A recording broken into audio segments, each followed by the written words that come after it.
Hey everybody, this is Andy Bennett with the CSS News Civil War in Turbos here. I'm here at Governor Charles B. Aycock birthplace with video 5 in my series on cultural influences on Southern cuisine.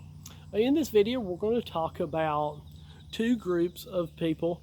One of those is the Swiss immigrants to North Carolina. The other is the Palatine Germans.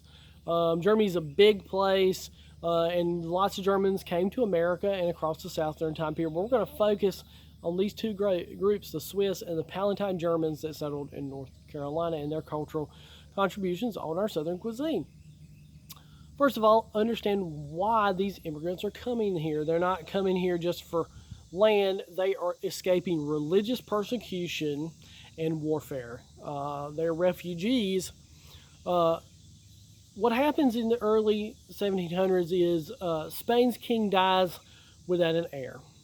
And that throws Europe into upheaval. The French are trying to claim the Spanish Empire. Not just Spain, we're talking about their holdings in North, Central, and South America.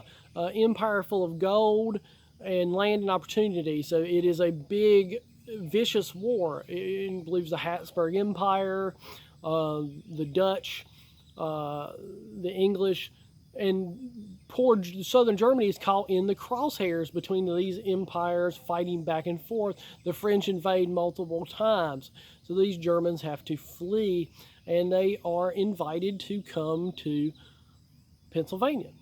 Those Palatine Germans go to Pennsylvania.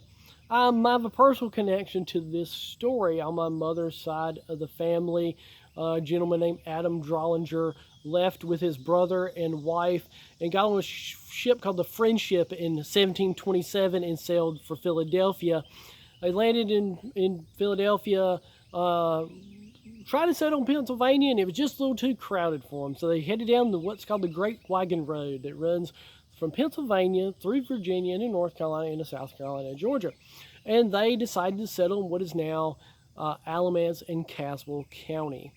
So those Palatine Germans, a lot of them settled in Piermont, North Carolina. Let's look at some of those groups included that were being religiously persecuted. They are the Amish, the Mennonites, and the Moravians. You've probably heard of the Moravians from around the town of Winston-Salem or Old Salem if you ever went that area in the Winkler Bakery. They're known for their baked goods, and we're going to get into that in a second. That's one of the recipes we're going to talk about today. Let's talk about a few of the other cultural contributions we get from that area. A lot of people in North Carolina enjoy liver mush, scrapple, and some of those organ meat and sausage type products. There's the famous company from North Carolina that produces those variety of products I've always enjoyed from a little kid. So we have those sausages and meat-related products. Also, sauerkrauts. A lot of us don't eat sauerkraut today, but there's pockets of us that eat not just sauerkraut, but chow chow and various other fermented products that directly come. We recognize them from the Pennsylvania Dutch recipes, right? Those Amish and Mennonites. But it's also part of the food tradition of the other Germans that are not Moravians and Amish Mennonite that settle in western North Carolina, like my family. On the coastal North Carolina, a group of Swiss, led by a guy named Baron de Graffenried, buys some land. Unfortunately, he belongs to the native peoples. They're unfortunate for Baron de Graffenried and the Swiss because that land belonged to the Tuscarora, and it's been sold to them without their permission by a guy named John Lawson, which causes a lot of trouble and causes the Tuscarora War, beginning the first Tuscarora War and then later a second Tuscarora War in eastern North Carolina. But those Swiss settled in a little place you might have heard of, the town of New Bern. Remember, Bern's a city in Switzerland, and they settled there, New Bern. So that's our Swiss connection. But in eastern North Carolina, we have collard kraut. That's sauerkraut made out of collards. So that's another connection to our Swiss and German, to our North Carolina Southern cuisine. We're going to get to the recipe. Let me get it out of my Dutch oven over here.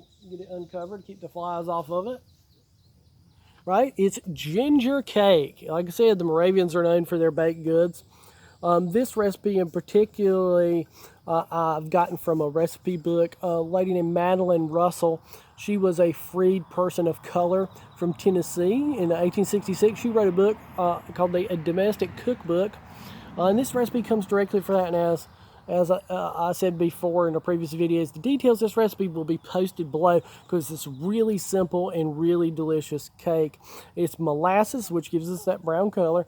The Germans were used to using sugar and honey, but molasses and sorghum molasses was easy to get access to, so that's why it's got dark color because we're using molasses.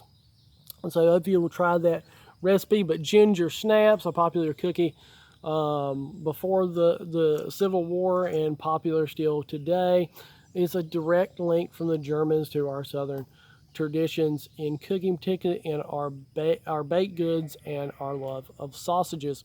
Hopefully you'll join me for our next video. And as always, check out our videos at CSS News Civil War Interpretive Center on Facebook, YouTube, and Instagram.